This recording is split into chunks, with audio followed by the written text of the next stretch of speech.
Hey everybody, in today's video we will be talking about the movie JoJo Rabbit.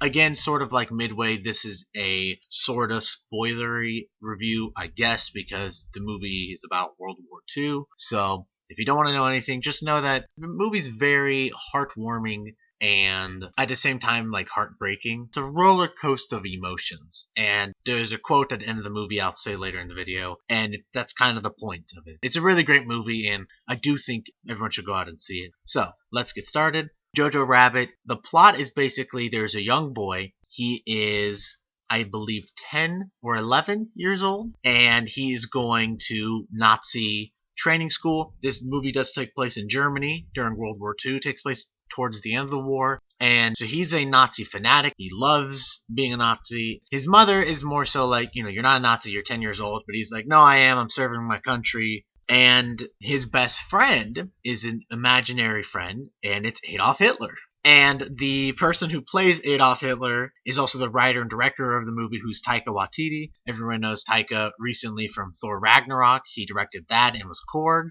in that movie as well. He's amazing, and he does a really great job at getting the balance between heartwarming and heartbreaking, like I mentioned earlier. And the little boy, his name is JoJo, and he finds out that his mom is hiding a Jewish girl in their house. And he doesn't know what to do, because if he tells to the Nazi party and to the Gestapo, then him and his mom will probably be hurt or killed, and he feels like he has to because he is a Nazi fanatic. And so this movie, it very much shows him coming to the terms of, these people are just people. The way they were teaching him about Jewish people in the Nazi school was that they were these monsters and demons and everything else. They can hypnotize you. They got powers. And then he finds out this is just a girl, and she's just a regular person like the rest of us. And she kind of helps him see that a little bit, but he kind of learns a lot of that on his own by just seeing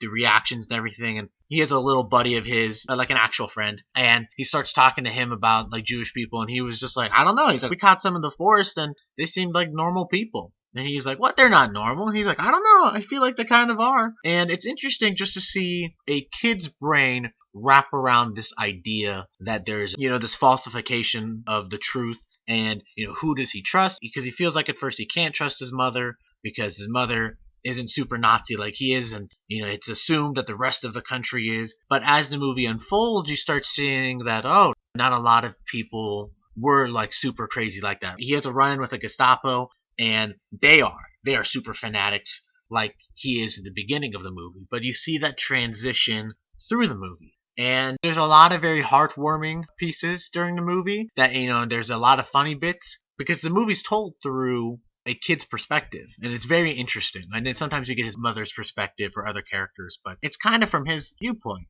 And so it's very funny, but there's also points that, it's very sad. It is very sad, and it hits you out of nowhere.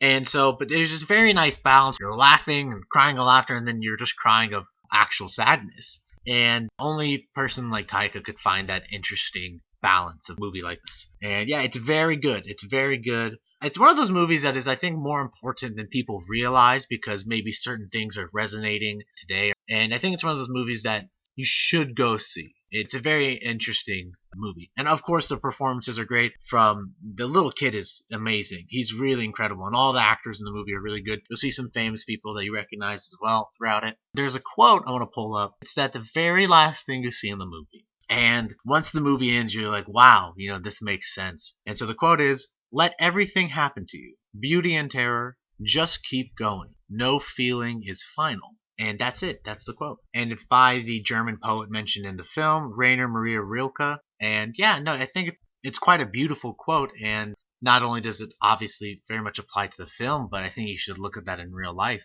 Let everything happen to you. Beauty and terror, just keep going. No feeling is final. It's showing that, we can all change, and it's okay to feel sad. It's okay to be bad. It's okay to be happy. You have to go through it all. Almost like the yin yang sort of idea. So I very much like that. Everyone should go check it out if they have the time. It came out about a month ago, and it was in select theaters for a while, but they've been expanding theaters, and now it's showing up in more mainstream theaters as well. So if you have time, check it out. The movie isn't terribly long. It's just under 2 hours. I believe it's an hour and 48, so go see it if you can. It's a great movie, and I highly recommend it. Great themes and motifs and great story throughout it. Yeah, that'll be it for today. Thanks for watching, everybody. Leave a like, comment, and subscribe, and I'll see you guys for the next one.